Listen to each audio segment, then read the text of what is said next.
Ogni anno la Regione approva un programma annuale che si articola in 5 linee e sostanzialmente copriamo tutto lo spettro delle azioni che sono utili per l'inserimento lavorativo delle persone con disabilità. Abbiamo degli incentivi e delle agevolazioni per i datori di lavoro che servono a favorire l'inserimento. Siamo passati dalla metafora del centrare il target della persona giusta al posto giusto a quella di dover adattare invece i posti di lavoro per essere inclusivi e poter accogliere tutte le persone a seconda delle diverse caratteristiche e competenze che queste abbiano.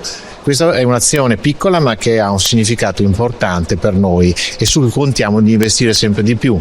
Poi abbiamo gli interventi sui percorsi di formazione personalizzati, finanziati con il voucher rafforzato, che è una dote che consente di accedere a diversi servizi e che viene attivata sulla persona attraverso le analisi che fanno i case manager dei centri per l'impiego. Quindi abbiamo sempre un rapporto 1 a 1, un case manager, una persona che viene presa in carico, viene orientata e riceve poi servizi diversi e personalizzati. Poi abbiamo le azioni di comunicazione che sono molto importanti, di cui l'evento di oggi è un esempio, ma siamo al termine di un percorso lungo che abbiamo attraversato le 7 province, quindi secondo me anche questo è un elemento di grande rilievo. E poi abbiamo tutte le azioni sull'istruzione e sulla formazione e le azioni in ambito sociale che sono sempre finanziate sul programma. Siamo sempre in confronto, in itinere, in crescita.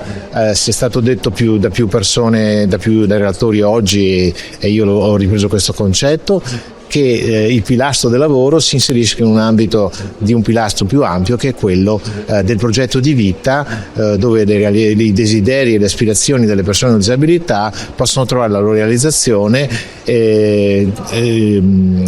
la più ampia e la migliore possibile.